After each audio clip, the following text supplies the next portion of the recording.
no one makes magic in business like Disney. Join us as we hear from Disney cast members, influencers, and enthusiasts to uncover the secrets of what it takes behind the scenes to make Disney such a successful and well-loved brand.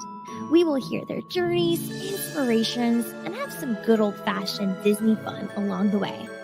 So relax, pull up a chair, be our guest, and let's get down to bippity boppity business.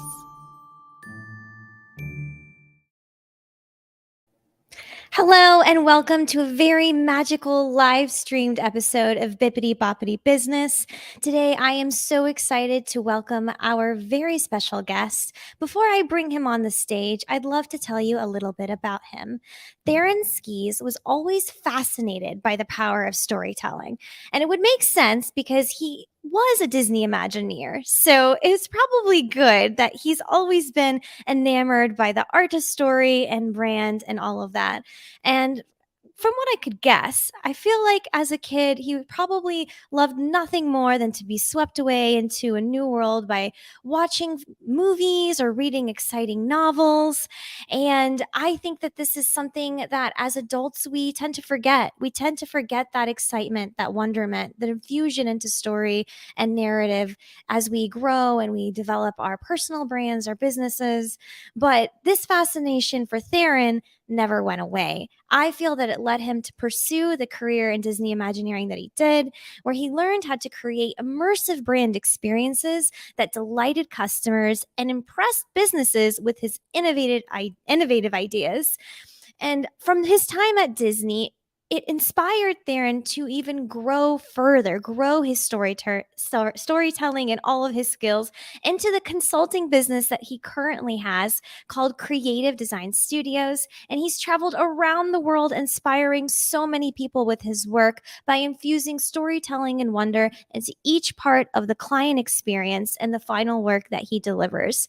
Whether it's creating an enchanting theme park for a family vacation or experience, or designing interactive retail experiences that has drawn shoppers from all over the world, Theron's passion for creating magical moments definitely shines through everything that he does. He has over 30 years of experience leading multidisciplined cross-functional teams for both domestic and international projects. And his story, his creativity is something that I am so excited to share with all of you today. So without further ado, welcome Theron Skees. Woo! Hi, good morning. What a buildup. Holy cow. Right. We had to put a little bit of suspense in there. Theron, how are you doing this lovely day? I am doing awesome. Thanks so much, Rita, for inviting me to your great podcast. Fantastic. Theron, I just got to get right into it. When did you discover your passion for storytelling? Is my legend that I expressed, my theory, my myth, is it true? Of course. Yes, it is. Because I think as children, we have the freedom to explore and to invent worlds in our minds. And I grew up in a generation where, we played outdoors all the time. We rode bikes, we climbed trees, we rode in vehicles without seatbelts, right? I mean, Yes. I remember this thing called an encyclopedia, and it was actually a book with all the knowledge of the world printed inside of it. And I remember being fascinated with looking up things like ships. And in the Encyclopedia Britannica, it had all these great images of ships. And I remember putting paper over and tracing and drawing it. And I would have to say the point that I remember back to the most, and this is cliche, so forgive me, was Star Wars. When the original Star Wars came out in 1977, a hint about my age, I was 10. Well, it's not cliche. It is bippity boppity business. We're kind of cornball express over here. So yes, there you tell go. me about the Star Wars experience and the wonderment behind it. Well, it was so cool. And for those of you that, have ever seen a movie or read a book that just captured you, it was so different. The way George Lucas filmed it and everything, it was just such a different experience. I remember seeing it multiple times and thinking to myself, I don't know what that is, but I need to do that with my life. And what I, of course, found out later, as you so aptly described, it was storytelling. And storytelling is done through so many different mediums. It was really fun in my career to explore all of the different ways to tell stories. Yeah, that's something that really interested me when we last spoke. I asked you genuinely, what does an Imagineer do? Because while I am a Disney fanatic, from my perspective, looking outside in, it's like, oh, they're probably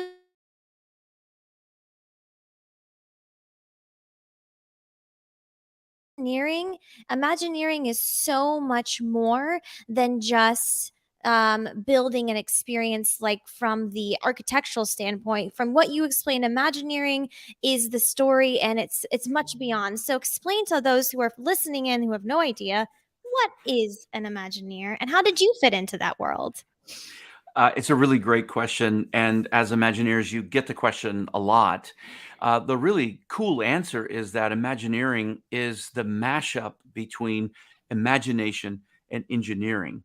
So Walt Disney coined the phrase, and it really is this idea of left brain and right brain, technical and non technical, coming together to create something that really doesn't exist, a whole new genre, and that is the theme park.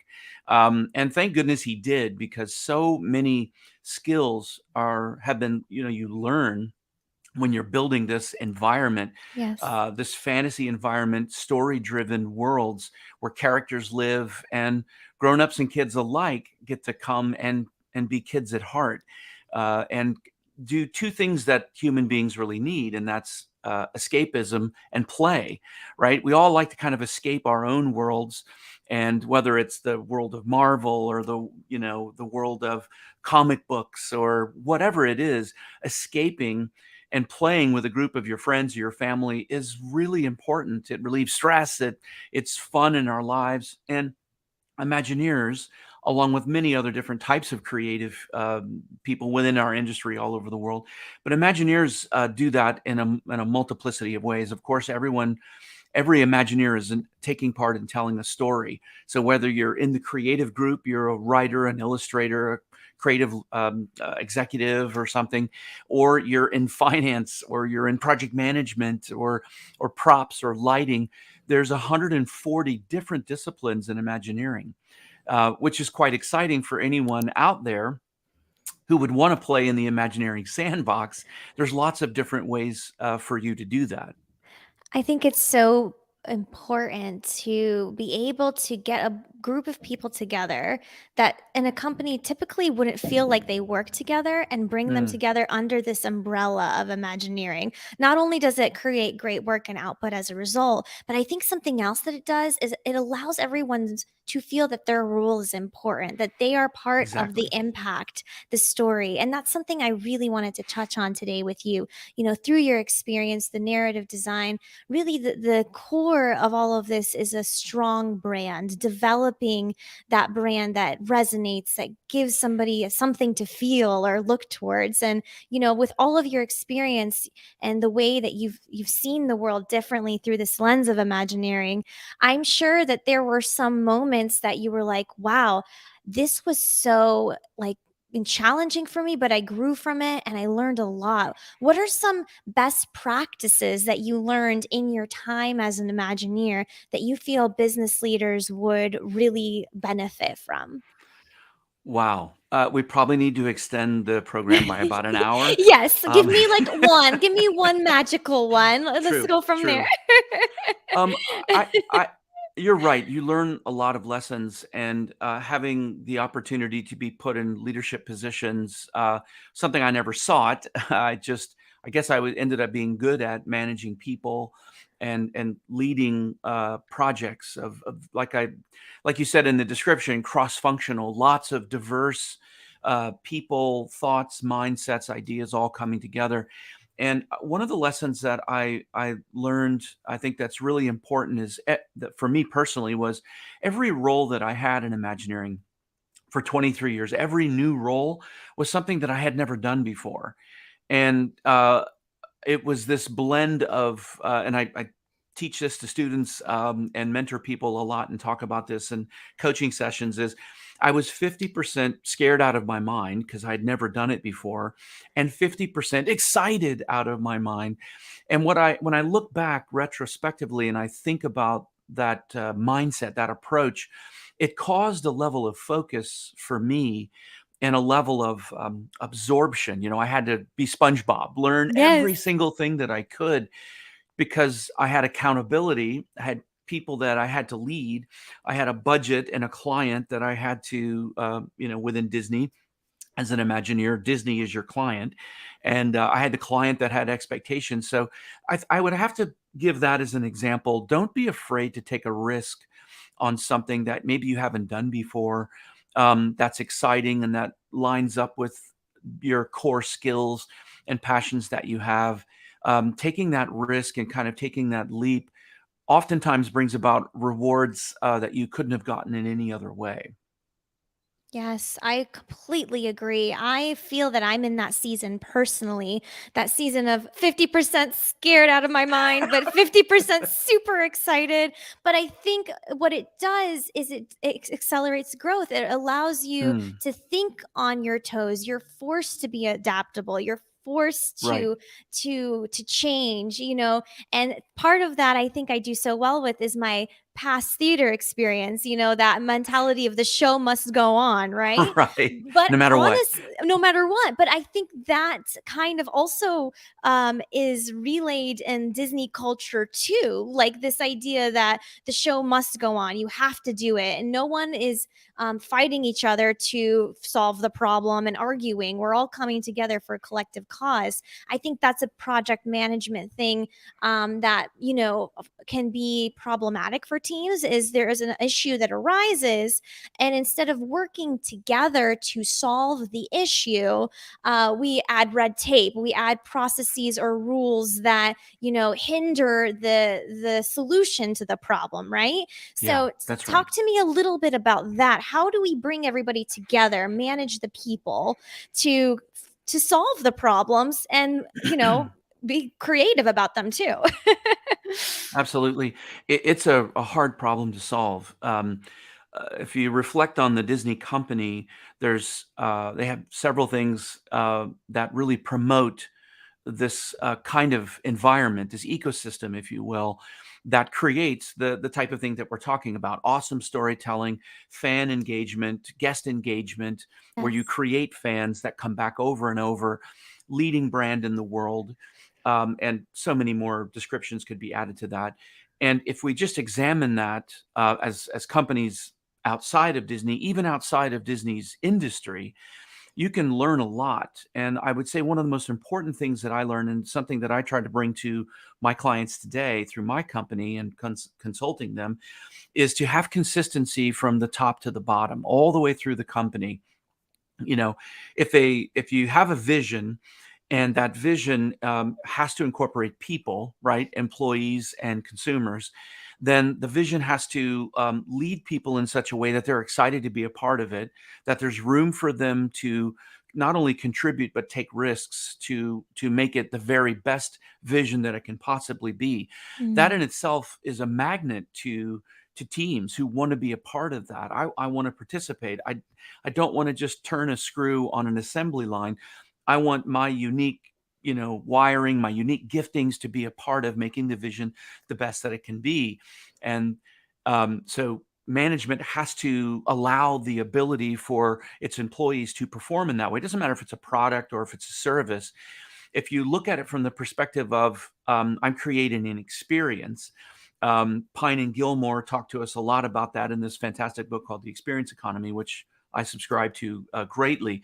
And if you would think of it no longer as I'm producing a widget, a product, or a service, that I'm creating an experience, then everybody in the company is focused on that, and you now focus all of your consumers on that. And it's no longer about just building a thing or Right. about delivering a service.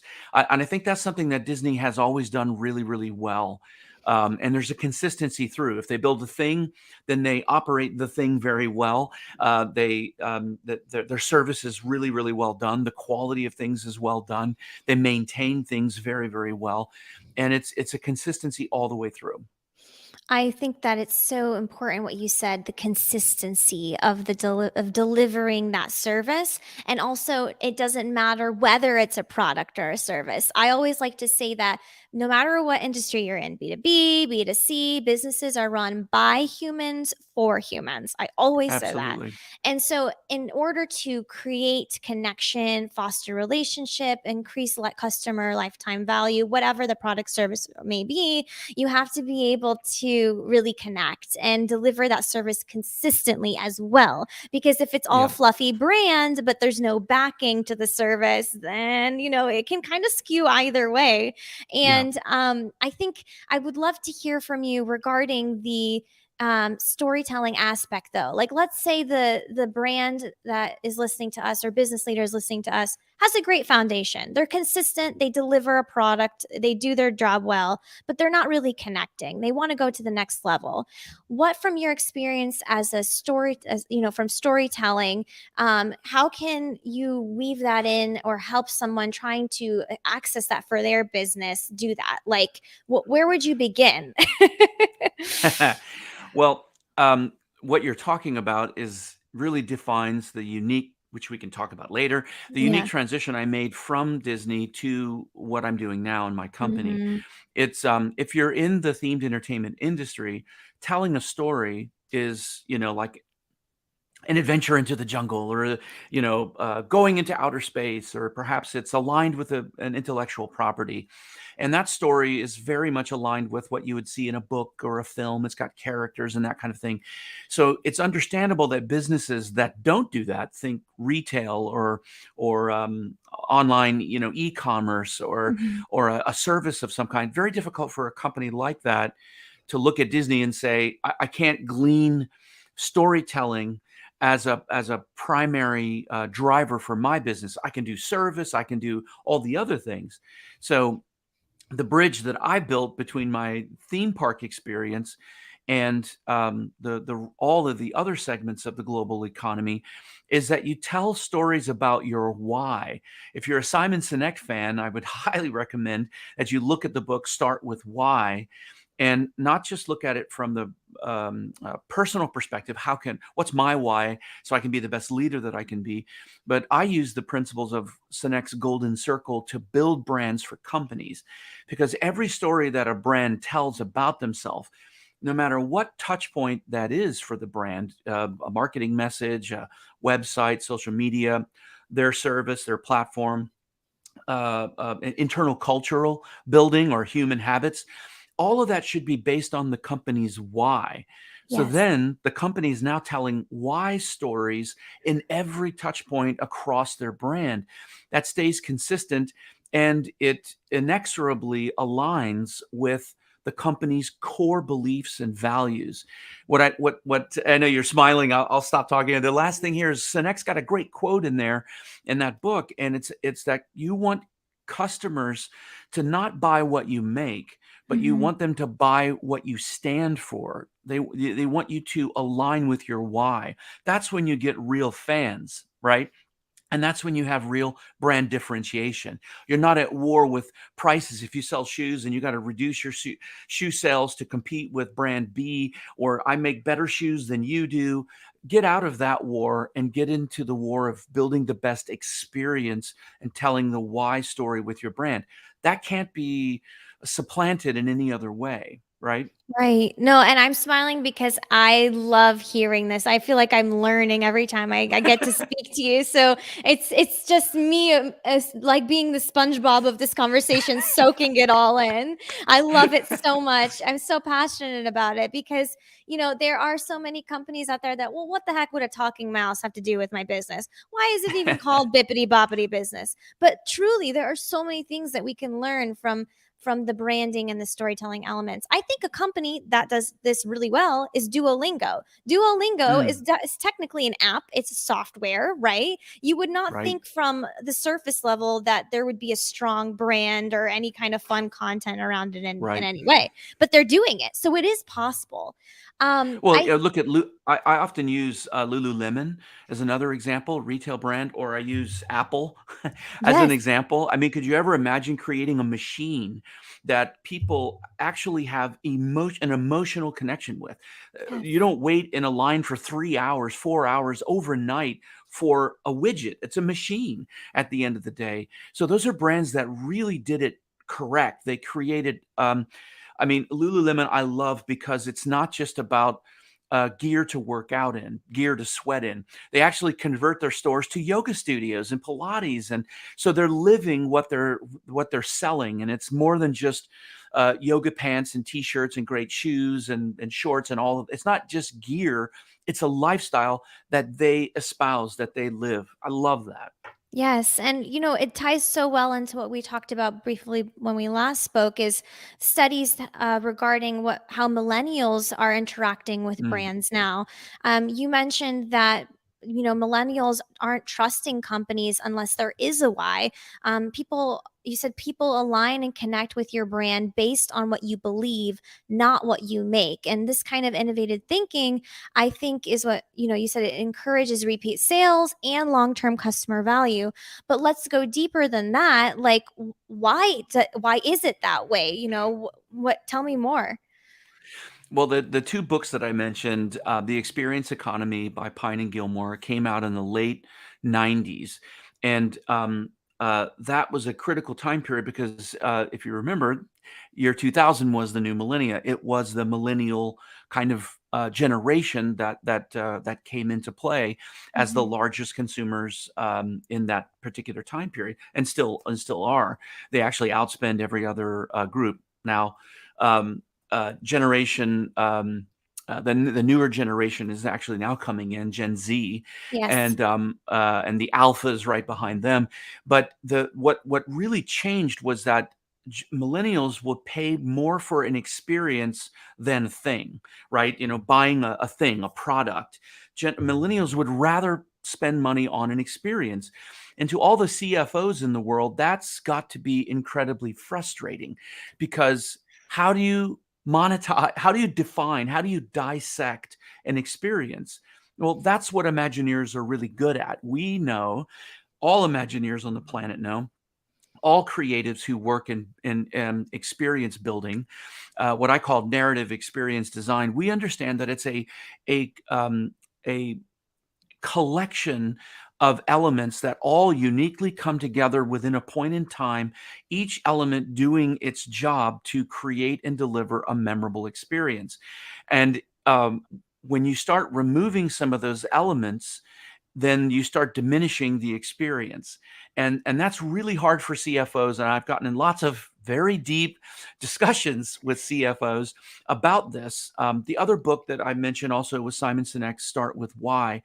I think those two books, if anybody wants to read anything that could help their business, I would 100% recommend those two books to begin with. There's a lot of others, but I think those are the two books that really helped informed my transition from working within one industry, the themed entertainment design industry, and taking what I learned and repackaging it in a way that it's applicable for today's businesses, right?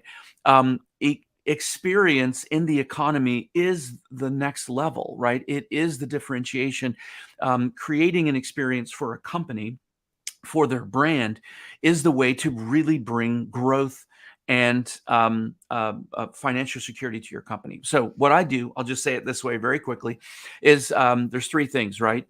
First, I look at the brand of the company. If it's a brand new company and they're establishing a brand, that's a whole nother process to build and create that brand. Again, done that many times with companies. So brand. And then the next thing is the audience. What is the audience the brand currently reaches? What is the audience that the brand wants to grow into? And then the third and final leg of that stool is the business objectives of the company, right? So to build a bridge between the brand and the audience and include the business objectives, what I do is create a story that's based on the brand's why, and that story, it becomes the mechanism that delivers the brand equity, brand growth, brand empowerment, that delivers on the audience, what the brand wants to achieve with the audience, and is the element that delivers on the business objective. So the story isn't just something you paint on the wall on the business Right. plan and make it all cute. It becomes the mechanism for delivering all of those elements. It's so fascinating to be able to not only, say this is the story, but this is the objectives and here's how we're going to grow. Because you didn't mention you mentioned not just identifying the target audience, you mentioned what the company wants to grow into, changing and being flexible as the years Right. pass, right? And I That's think right. that's something that um, a lot of conversation is being had right now about how companies can change and adapt to the current market, the current culture. I mean, things have changed significantly, probably when Yeah, from even when you first became an Imagineer way back absolutely. when, right? Oh, yes. Light years. Light years different. But I think in order to understand what the audience will grow into, you have to understand psychology. Psychology is part of that storytelling, and Absolutely. marketing and sales and business objectives. They all play into it. But from your experience, where do you see the psychology aspect of the client experience come into play with what you've done? I think you said it great, right? We're dealing with today's business, right? We're always dealing with designing something, creating something, or interfacing with humans. I mean, AI, great. It's a great help. All of those things, building robots, absolutely. But the reality is we're still building it for humans to interact in. So when you build an attraction, for example, as an Imagineer for Disney, you don't just sit around the table thinking about what would be cool for us to do. Wow, it'd be great as if we did this and this. And that happens, but you never lose sight of the audience that you're building it for. Tower of Terror, for example, the objective was to build a thrill attraction to add to the very specific property of, at that time, Disney MGM Studios, for the expressed point of building something for teens, right? There's an age group Yes. that the company was missing at that particular time, at that particular park, and Tower was the solution to bring young adults and teens into the park. Now, of course, we look back and we think, well, it serves everybody who can ride it and who Right. wants to experience Who wants that to experience goes. elevator trauma? It's fine. Exactly, exactly. You should have seen the Otis elevator executives when they asked them, "This is what we want our ride to do. We want you to build it." They're like, "We spent 100 years trying to not have that happen in our elevators." But I just bring that up as a point that Yeah. you know it we there are specific demographics that you create for, Yes. and I mean think of Disney, right? I always say that Disney has the largest demographic on earth of consumers, from age 4 to 94, and the whole range in between. If you're designing a space that would accommodate 4-year-olds, right? You've got soft play surfaces. You've got you don't want a lot of handrails in there where they're running underneath and banging their heads. Things are soft, etc. It's fun. But then you put a 94-year-old in that. Soft surfaces are dangerous. That person could fall over. They need handrails, right? So just two or three things I picked out to illustrate the radical difference in my thinking. But Disney has to create environments that work for both of those and all the age groups in between, and for people from all over the world, multicultural. So massively difficult um, demographics to design for, but yet there's success. It's done every day, all over the world. The sun never sets on a Disney theme Yes. park, right? It's all over the world. So it's done and it can be done. So that mindset, that psychology in every interaction has been perfected, and it can be perfected for your company, for your brand. It just takes a level of focus to have the end goal in mind and have the audience that you're designing for in mind when you begin. That way, you Right. have a destination in mind. I think that there are people out there that are probably listening that think, oh, well, I haven't identified my target audience and I'm kind of, appealing to everyone right now. But is there a case in which your niche can be identified by a thing, a concept, an idea, and not just age? I wonder. Yeah, I mean, what I would recommend, if I think what you're saying is, if we were sitting with a startup and the Right, startup said, we have this thing, we have this service, we have this, SAS, right, that we're right. building.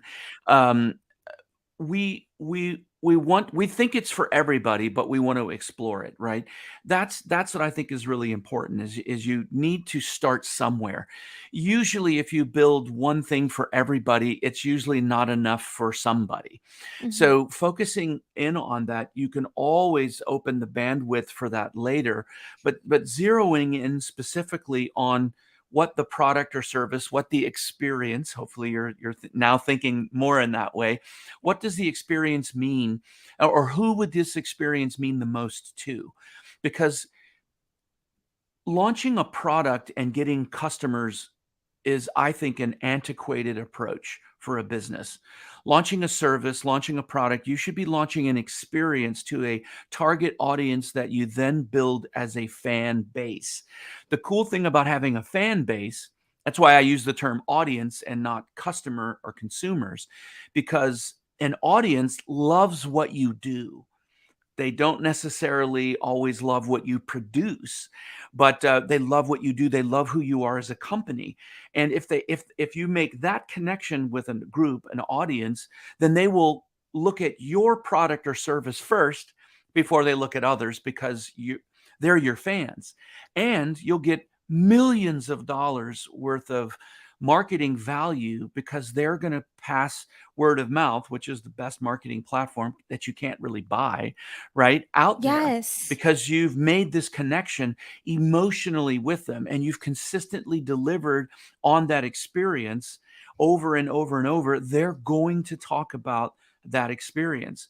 I think that companies should evaluate their entire offering now with those filters, and they should start with their employees first, because you can build the best experience in the world, but if there's not frontline employees to bring that experience to life, you've Or they're lost. clearly not enjoying it when they're delivering the experience either, then you've Exactly. equally lost. Yeah, that erodes your brand. I mean, it just erodes your brand, I'm kills your gonna bring up story. a comment from the live here. I Mm. see Theron Langhorn. He said, "I wonder if retail brands are feeling this shift in experiential retail, and how is it more desirable to their audience?" I mean, what do you think? Well, Theron's a friend. You can imagine why. Not only is Yes. he super cool, but man, super cool name, right? No, I completely agree with you, Theron. And one of the examples that was in the back of my mind as we were talking was the pandemic lockdowns worldwide. What we saw happen to retail brands was quite amazing, right? Gaming, retail, e-commerce just spiked, right? Billions and billions of dollars. But when the masks came off, the doors opened, and people started leaving their homes and kind of going back into society, what they all realized is it was a brand new place. So the question that I asked myself was, how many of those retail brands, for example, took all those billions that they were making and reinvested in their physical store in-store experience, thinking about the psychology of their customers? Were they thinking about them in terms of audience, right? Wow, these people have been locked up, like me, the company executive. And when they get turned loose again, they're going to be wanting something very different. Our primary audience is millennials.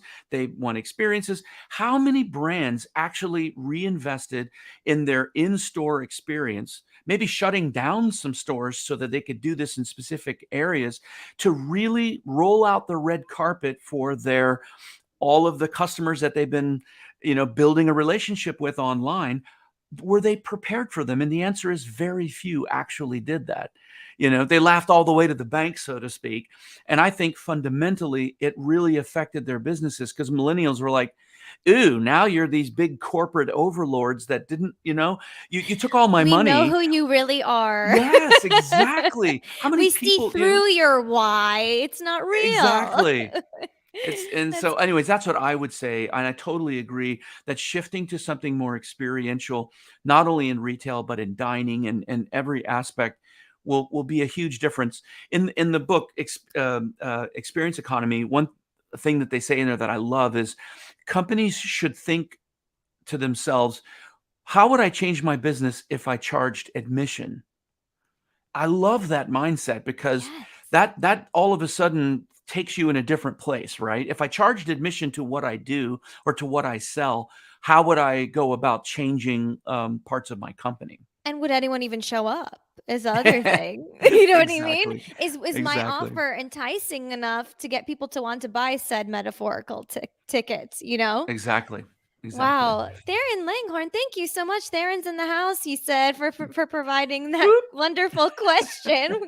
I love when you guys comment. If you have any questions for our guests, please leave a comment below. He would love to answer them, and I would love to see what you have to say as well, too.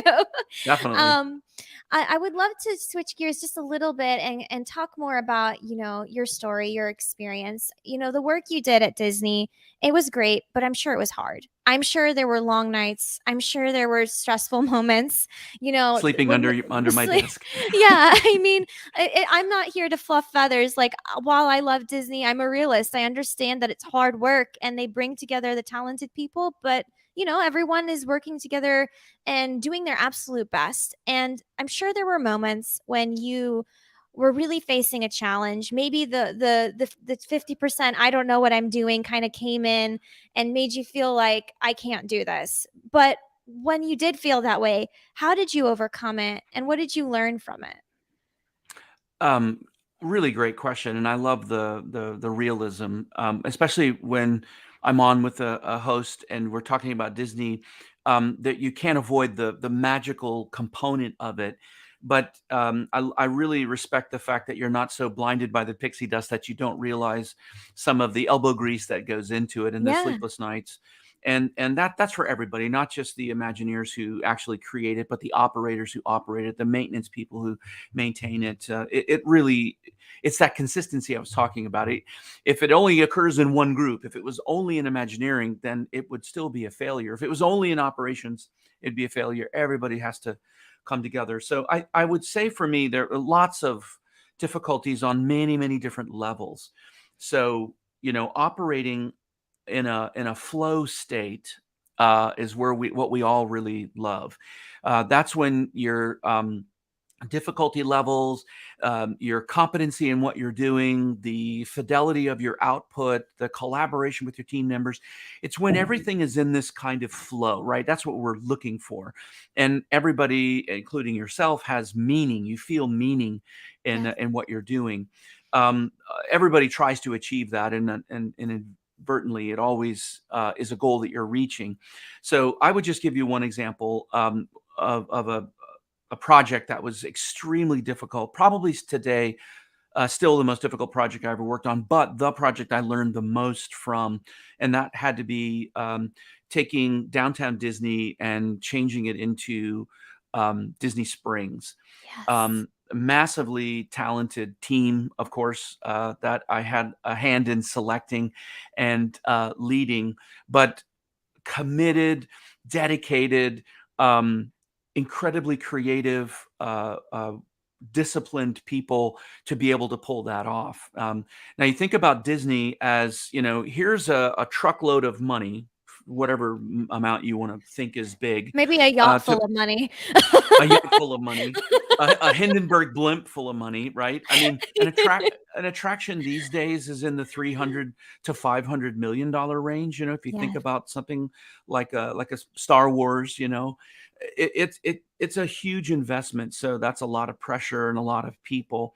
But if you think about that, you're building that according to a Disney process.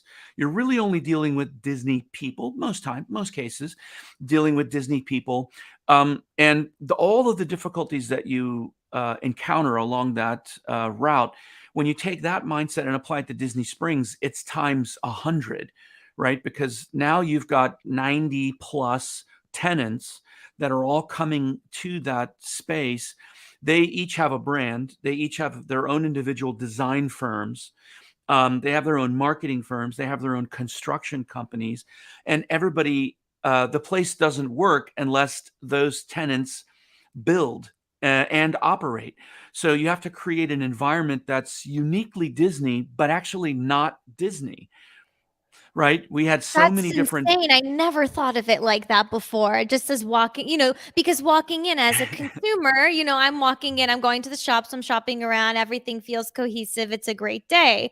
But I never realized Yes. that, yeah, there's like, oh, you did a great job with everyone that worked on it, literally. No, but seriously, to imagine that there's all of those brand entities and there's like 1,010,000 people you probably have to coordinate and work with to get that to happen. I mean, I feel like I recall Downtown Disney not even being as expansive as it was. It was pretty basic. I felt like it was just like one kind of loop, and then the loop Yeah. evolved into a million things. Yeah. It was three separate things that all played in their own way. They didn't really flow very well together, story wise, or just physical traffic flow. Yeah. Operationally, they were messy. The infrastructure, the telephone lines, drains, all that stuff. They were three different. It was a mess. So, one other point that I wanted to make was we had quite a few tenants because we had a steady flow of tenants all the time coming in, coming in, coming in. We had to build an entire preview center. We had to sell the Disney Magic. We had to deliver on the story before the design was done. We had to create all of that way in advance to tell the story and to get people excited. And I can't tell you how many brands said, look, we're not really sure we want to open a space here at Disney Springs because we don't want Mickey and Minnie and Goofy and Pluto outside of our storefront, people taking pictures and stuff. That's just not our brand. And we had to constantly say, no, that's not what this is. That's for our theme parks. This is different. Yeah, but it's still Disney, the ears and, Yeah. so that's why I say we had to build a space. We actually had to take the design approach, the real standard Imagineering design approach of telling a story in the Western world. It's very different in the Eastern world. In the Western world, in the Americas, right? How do we tell a Disney story without leveraging all the tools that we know that we use every single day to tell Disney stories?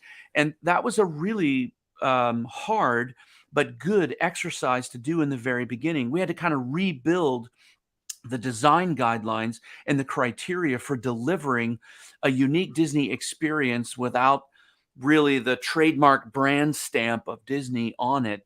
And how do you create an environment where all of these other brands can feel that they have the space to project their own brand, but to do so in a way that's totally cohesive with the Disney brand? So, anyways, that was the big challenge for me personally, but for all of us on the project team. Ramsey Wood, I agree with what you said below here. It makes you smile to hear about Theron talk about Downtown Disney. I could hear about it. I'm ready for the book on this. Okay, so we can talk about it for so long. I do want Okay, to. Disney Publishing. Yes, Disney Publishing. That's Okay. you. They're talking to you. Well, I have a good question here from Theron Squared, the second Theron Langhorn. He said Louis Vuitton is a well-established brand that's benefiting from experiential retail, but businesses that are just starting with no recognition are in a particular position due to lack of funds or notoriety. How do you approach new and upcoming brands to invest in an experiential and interactive experience? Awesome question, as always, Theron. I think that when you have an audience, a global audience, that's generally hungry for experiences, they're always on the hunt for new experiences. And I think, in general, when we're talking about the psychology of people, humans, I think that we have a first world and maybe somewhat of a second world global audience that tends to be a bit jaded in a sense that they're very, very well informed. I mean, every Blu-ray you buy has 2 hours or 3 hours worth of content about how the movie was made. Mm-hmm. So you have so many people, just general audience members, who are really well versed in how things are done. And from an Imagineering perspective, one of the hardest things for Imagineers to do, and all of us are very conscious of this, is to deliver genuine awe, genuine wonder. It just doesn't happen very much because it takes a huge effort to kind of deliver that. So, how does that apply to Theron's question? I think it's creating experiences that don't exist, telling stories in ways that don't exist, borrowing from other industries that maybe do things very, very well, but that's not particularly in the industry that this company, this fictional company that we're talking about, is doing. I think that's a way to really get an audience's attention. It's a way to um, invigorate an existing brand. I'm working with a 50-year-old brand in the Caribbean that just did that, family brand, who really said, help us recreate, reinvigorate our brand, or a brand that's just beginning. What's their entree into the market, right? Where do they start? Where do they begin? Well, it should probably be with a splash. It should probably be with a story about their why. It should be about their heart. What do they hope to accomplish by starting this brand? That's building an audience of fans that doesn't have to necessarily be an experience, but it's about how do I represent the core reason that we want to be here. And if the core reason is we're here to make money, you're not going to. You're You not know, doing it right. you just, yeah, you're not doing, especially in a global recession and all these things. One thing to always remember is even in the Great Depression, right? People always forked up a nickel to go to a Laurel and Hardy movie, or they went to a vaudeville show, right? For those of us that weren't old enough to understand that, their entertainment is, like I said, escapism and play is critical, especially in hard times. So how Yes. do you take your brand and add that component so that people feel happy, people feel connected, people Yes. feel, wow, I'm just happy with my iPhone, I just want to sit here for It makes hours on me my iPhone. happy. Exactly. How can you create that, with your brand? Well, speaking of entertainment and fun, I would like to switch gears to wrap up our lovely conversation today. We are going to do a random Disney rapid fire segment. Whoa, Are Disney you ready lightning for round. this? Okay, here, I put Let's my seatbelt go. on. Okay, I'm good. Come on, everybody. Here we go. Off to Question Land. All right, so now we've gone to Great Disney animation. World. We're here at the parks. You don't have to work there anymore. You get to enjoy it now, right? Yes. Tell me, what ride are you going on and what's lighting your inner child up to go like, "Yes, let's do this." Oh gosh, I always get asked what's my favorite attraction, and I have to say, to date, my favorite attraction is still Indiana Jones and the Temple of the Forbidden Eye in Anaheim. I absolutely love it; it's phenomenal. But because I'm in Orlando, where I would be going is probably Tower of Terror or maybe Rise of the Resistance. Rise of the Resistance for me, for sure. It blew my mind when I did it. Tower of Terror still terrifies me, even though I'm 27 years old. I can't, and I'm still slightly terrified by Haunted Mansion as well, even though I'm a full grown adult. Don't ask me Okay. why. Next question for you. You get to design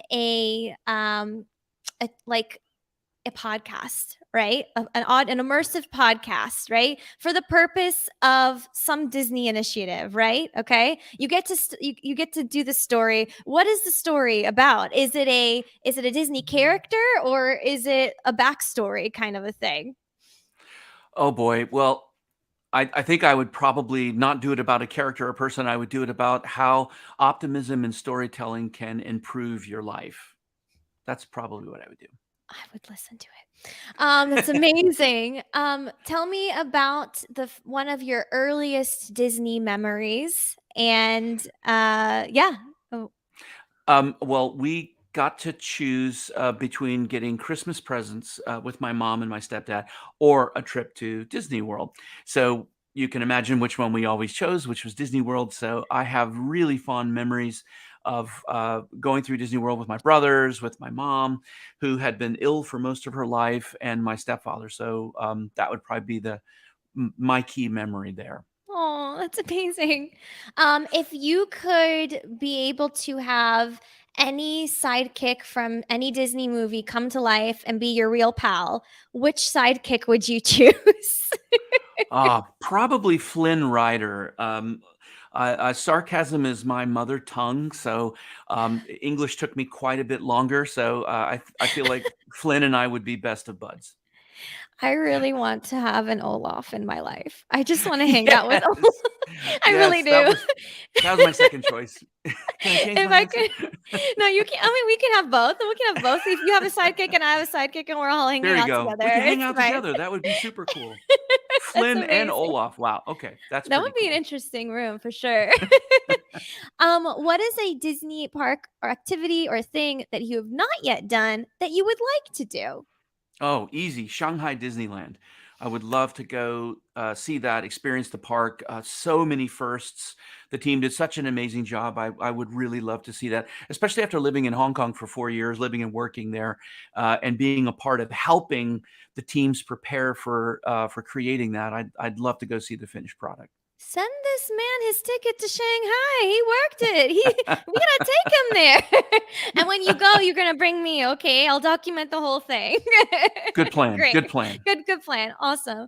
Well, Theron, thank you so much. I really appreciate My the pleasure. time that you spent being on the show.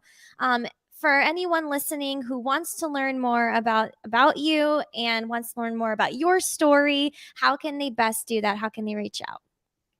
Awesome. Well, I would start with LinkedIn profiles, probably the easiest for business connections. If you're more of an Instagram fan, I do have Instagram. I did spend quite a lot of time building videos on YouTube for the next generation of experienced designers, so you can reach me there. I do have a website, thedesignerscreativestudio.com, and check me out in all those places. I'd love to connect with you guys. Before we wrap up, Theron, do you have any words of inspiration or pixie dust that you can inspire the next generation of leaders out there with? Yeah, definitely. I would just say don't give up, right? There's always going to be difficulties. There's always going to be speed bumps along the way. But if you're in the process of telling stories, I mean, in the business of telling stories and building experiences, the impact that you're having on other people's lives is really, really important. Affecting people in a good way and building optimistic places and optimistic storytelling cannot be underrated in our world today. There's so much bad news out there. I would definitely say seek to bring light into other people's lives with your own. Stay positive, stay focused, and you could sprinkle pixie dust in other people's lives. That's a good thing. That's amazing. Everyone, this has been Bippity Boppity Business Live. Thank you all for your comments, and we hope you all have a magical day. You've been listening to Bippity Boppity Business. Like what you hear so far? Leave us a review in Apple, or listen to us anywhere you prefer listening to your podcast. Until next time, have a magical day.